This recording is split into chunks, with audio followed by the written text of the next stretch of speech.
This is my first YouTube video request. Somebody named Felix D made a request about just what I wear when I squat and also the warm-ups and stretching. So I wanted to talk a little bit about my background in powerlifting in general, and then I'll talk about the equipment that I use and the clothing that I wear, and then I'll do a separate video with the stretching and warm-ups. So again, my name is Charles. I've been powerlifting just recreationally, I guess powerlifting for about 3-4 years now. I just did my first meet on this date in New Jersey for my first time ever, and that was a real fun experience for me. And I really wanted to keep competing and keep moving forward with the disciplines of squat, bench, and deadlift. And that's kind of what I do now. I train 5 days a week, usually in the mornings, really early, between around like 6 and 8 a.m. And then on the weekends, I'll take off on weekends, Saturday, Sunday. Sometimes I might do a little bit of cardio, but for the most part, I don't train on the weekends. Okay, so let's get right to the equipment. First things first, for squatting, I squat in the Addy Powers, okay? I know these are expensive. They can be quite an investment. I think they retail right now for $200. You might be able to get them on sale for like $180, $170. I bit the bullet because I was able to get them for a heavily discounted price somehow, not through Adidas. I'm not sponsored by any of these companies I'm talking about. I know there's other squatting shoes out there, the Nike Romaleos to be exact. That's one of the most popular ones, and I don't know, these work out great for me. I really enjoy the look overall. I enjoy how planted they keep me on the ground. The heel is really strong, and there's basically zero compression in the heel. And so overall, this is I won't squat in these shoes. I won't squat in any other shoes besides these. Okay. And when I deadlift, I switched to my CrossFit TR lights. I've been using these for about maybe 6 to 8 months now. I got them in the all black. I love them because they're super flat. They're wide in the front and the toe, so I can really spread my toes out when I'm deadlifting. I pull in competition sumo, so which is helpful in that for that pull. But I also will train in the conventional and sumo as well. Again, these are a great overall, and I also use these for overall, just like working out in the gym, any other kind of exercise. I've been experimenting for bench between the heeled shoe and a flat shoe. Right now I've mainly been just benching in a flat shoe, but I have been experimenting with the heeled shoe.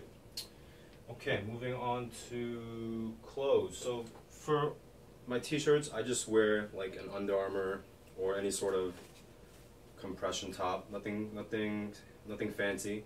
Usually the short sleeve is what I prefer. I just like it because it's tight. It doesn't there's no excess fabric on my body when I'm working out, and it helps to wick the moisture as it's supposed to do. Same thing for pants. I'll either wear compression shorts like these from Under Armour or some other company, or I'll wear compression long pants. Same situation. Helps wick the moisture away, keeps it compressed, lack of excess fabric throughout the body. And then for socks, I will wear usually these weightlifting socks. I get the ones from Reebok. They say CrossFit. I do not CrossFit, but it doesn't really matter. They have a little bit of padding in the front, which helps when deadlifting. I also like them for squatting because it just keeps my legs warm in general. I think Reebok, you can get them buy one, get one half off, I think, usually. So that's a pretty decent deal, but I just have several pairs of these that I rotate through. Oh, this is really important. I wear these knee sleeves. I wear the SBD knee sleeves exclusively when I'm squatting. Probably one of the best investments I've made in terms of for overall, like adding weight, for just keeping my knees warm. They're a little bit expensive. They were $90, and it's a little bit tough to get the sizing down. I wear a medium, and I have pretty thick calves. You can't see them now on the video, but I wear a medium. Some people will wear small or even extra small for competition. It's supposed to be able to give you a little bit more spring out of the hole, but I prefer the medium for training and for competition as well. And they're nice. They last. They hold up really well. You can wash them in the washing machine. I would not put them in a dryer for obvious reasons, but I wear them. I air dry them for the most after every training session, and then I will just keep them in my gym bag. For my wrists, so I wear the metal. I think these are these metal silver wrist wraps. I got the 32-inch, which is the longest, and these are all also IPF approved. I wear them for bench sometimes, but definitely for squatting and for deadlift. I learned a couple techniques about how to wrap them, especially for deadlift, in a way that will help keep your hand locked in a closed position, and it also helps for keeping just the bar in a solid position when you're squatting.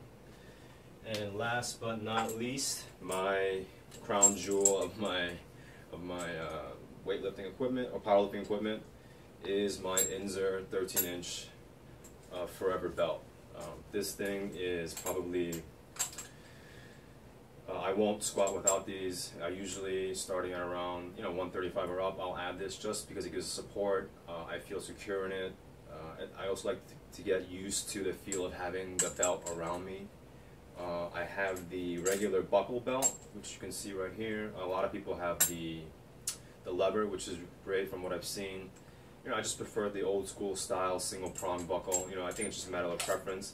I'll be honest, it is a little bit tough to get it on without pulling on something. I'll usually take if I have trouble putting it on, I'll usually take the end of the belt and kind of pull it against the rack and pull it tight to get it where I need to get it. Yeah, I mean, this is probably my most favorite thing. I'm so happy I bought it. I'm so happy I moved on from.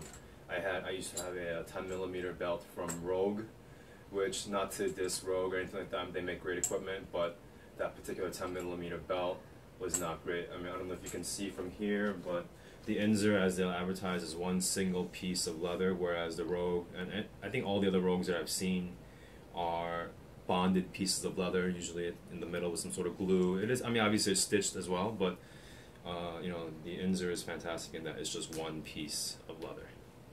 So that's it for clothing and just general equipment overall. If you guys have any more questions or any video requests, definitely put them in the comments or send me a message, and I'll be happy to put up some videos for you guys. Thanks.